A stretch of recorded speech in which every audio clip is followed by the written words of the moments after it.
দেখো, আজ আমরা আলোচনা করব একজন বিখ্যাত কবি কামিনী রায়ের একটি বিখ্যাত কবিতা স্মৃতিচিহ্ন।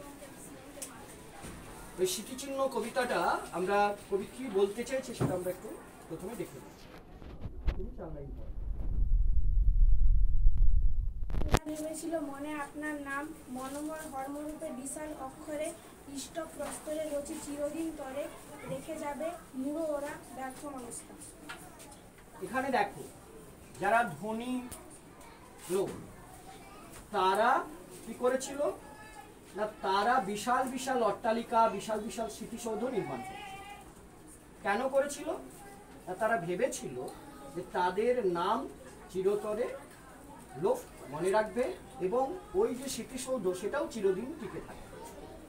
কিন্তু কবি বলছেন ওরা মূঢ়, অর্থাৎ বোকা।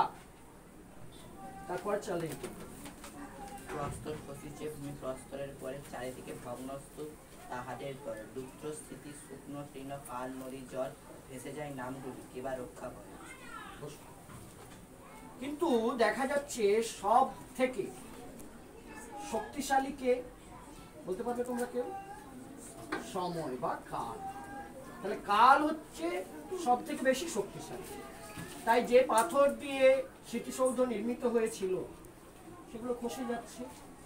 কেন খসছে না, এই কালের যে স্রোত, সে কালের স্রোতে ভেসে যাচ্ছে। কালের স্রোতে কিন্তু এই স্মৃতিচিহ্ন লুপ্ত হয়ে যাচ্ছে, ধ্বংস হয়ে যাচ্ছে। স্মৃতিচিহ্নের যে পাথর সেগুলো একটার পর একটা খসে খসে পড়ছে। নেক্সট তুমি বলো। মানব হৃদয় ভূমি করি অধিকার করেছে প্রতিষ্ঠা, যারা দৃঢ় সিংহাসন দরিদ্র আছিল তারা ছিল না সম্বল, প্রস্তরের এত বছর জোরে পরিবার। এইখানে কবি একটা অসাধারণ কথা বলি, মানব হৃদয় অধিকার। আচ্ছা অগ্রিমা, তুমি এই বিষয়টা আলোচনা করো যে মানব হৃদয় অধিকার বলতে তোমার মনে কবি কি বলতে চেয়েছে বলে তুমি মনে? কবি মানব হৃদয় ভূমি করি অধিকার এই লাইনটির মাধ্যমে বোঝাতে চেয়েছেন যে বিভিন্ন ভালো কাজ করে এবং জনগণের ভালোর কথা ভেবে কোনো সামাজিক কাজকর্ম করার মাধ্যমে মানুষের হৃদয়ে নিজেকে প্রতিষ্ঠা করা সম্ভব। গুড, বসো। Thank you. ওর জন্য একটা জোরে হাততালি হোক। খুব সুন্দর কবি। পরের লাইন, দরিদ্র আছিল তারা ছিল না সম্বল, প্রস্তরের এত বোঝা জড় করিবার। এই যে দু লাইন, এই দু লাইন দুটো পংক্তি, এটা দিয়ে তুমি কি নিজে বুঝতে পেরেছো? দরিদ্র আছিল তারা ছিল না সম্বল, প্রস্তরের এত বোঝা জড় করিবার। এই কথাটির মাধ্যমে কবি বোঝাতে চেয়েছে যে যারা দরিদ্র দুঃখী তাদের প্রস্তর বা ইট পাথর টাকা কেনার মতো কোনো টাকা ছিল না, তবু তারা জনকল্যাণমূলক কাজকর্মের দ্বারা মানুষের হৃদয়ে চির ঠাঁই করে রয়েছে। বাহ, খুব সুন্দর। আচ্ছা, তারপরের দু লাইন দেবশ্রীতা তুমি বলো, তাদের রাজত্ব হেরো অক্ষুণ্ণ কেমন, কাল স্রোতে ধৌত নাম নিত্য সামুদ্র।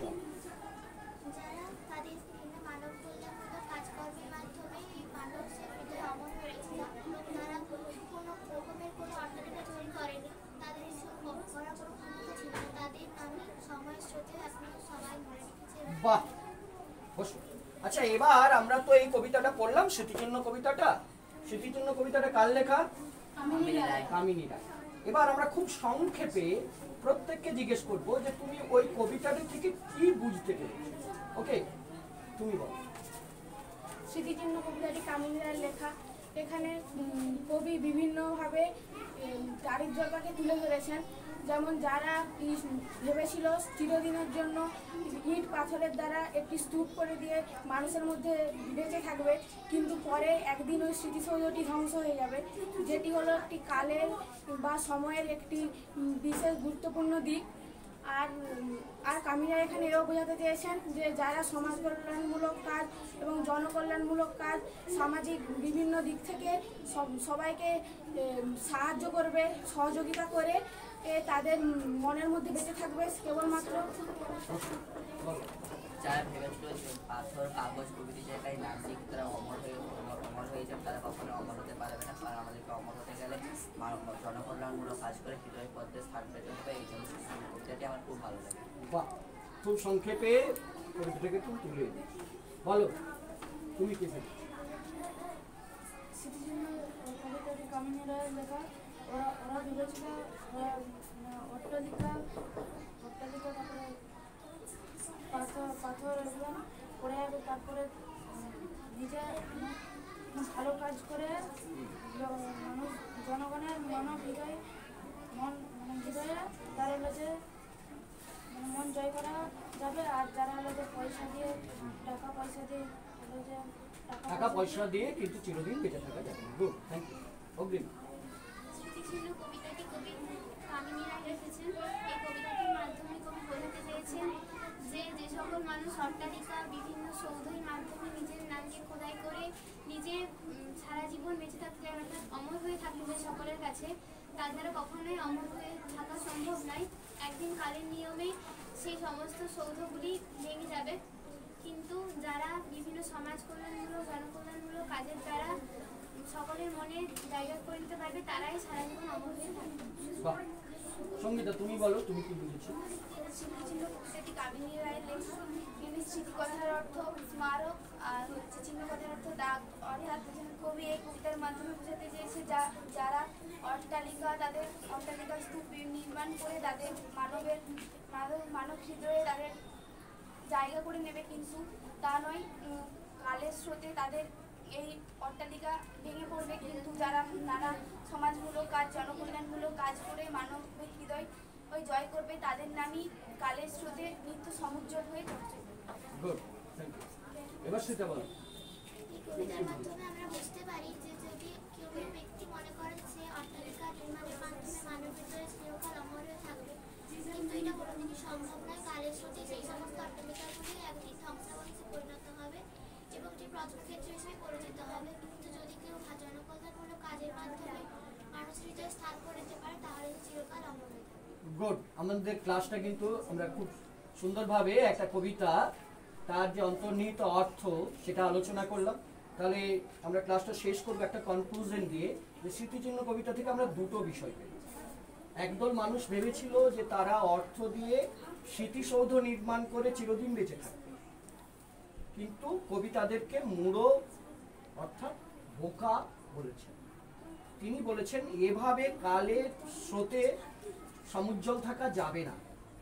কালের যে স্রোত, মহাকালের যে স্রোত, সে কিন্তু সেই স্রোতে যদি নিজেকে টিকিয়ে রাখতে হয়, তাহলে বিবেকানন্দের ভাষায়, বিবেকানন্দ যেমন বলেছেন, জন্মেছিস যখন একটা দাগ রেখে যা, তাহলে কাজের মাধ্যমে, সমাজ কল্যাণের মাধ্যমে, মানুষের কল্যাণ কর্মের মাধ্যমেই কিন্তু চিরদিন মানব হৃদয়ে বেঁচে থাকতে হবে। স্মৃতি সৌধের মাধ্যমে বেঁচে থাকা যাবে না। আর স্মৃতিসৌধ কালের প্রভাবে একদিন স্মৃতিসৌধের প্রস্তর খসে খসে পড়ে সেটা ভগ্ন হয়ে যাবে। সেটা হয়তো একটা পর্যটন ক্ষেত্র হতে পারে, ঐতিহাসিক স্থান হতে পারে, কিন্তু সেই স্মৃতিচিহ্ন বা স্মৃতিসৌধ কখনোই কালকে অতিক্রম করতে পারে। তাই যদি কালাতীত হতে হয়, কালকে অতিক্রম করতে হয়, তাহলে একমাত্র হচ্ছে জনকল্যাণমূলক সেবা কাজের মাধ্যমে, মানুষের কল্যাণ করার মাধ্যমে প্রত্যেকেই বেঁচে থাকবে। তারা গরিব হতে পারে, তাদের অট্টালিকা করার পয়সা না থাকতে পারে, পাথর জোগাড় করার পয়সা না থাকতে পারে, কিন্তু তারা শুধু মানব কল্যাণের মাধ্যমে মানুষকে ভালোবেসে মানুষের হৃদয়েই। ঠিক আছে, এটা বুঝতে তোমাদের কোনো অসুবিধা হয়নি? Thank you.